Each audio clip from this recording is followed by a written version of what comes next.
Welcome back to the channel, as we delve into the shoddy financial relationship between the World Bank, IMF owned by the West, and Africa. How the West managed to keep Africa poor and, as a result, living Africa majorly dependent on the global North. An African government goes to the IMF or the World Bank for a development loan. These organizations will offer the loans with conditions. First, the African country will use their untapped natural resources as loan collateral. Second, the loan will be granted for a particular purpose, always different from the original purpose for the loan. Usually, agricultural loans for most crops that are consumed by the West, like coffee and cocoa.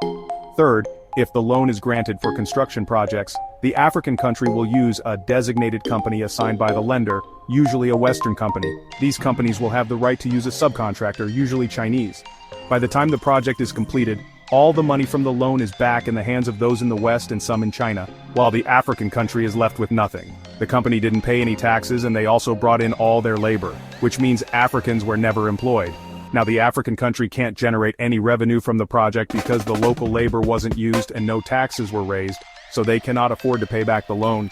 The IMF or the World Bank will get another Western company to get their collateral, the natural resources to pay for the loan, and the evil vicious cycle continues. Thank God for these three great sons of Africa, this criminality is about to end.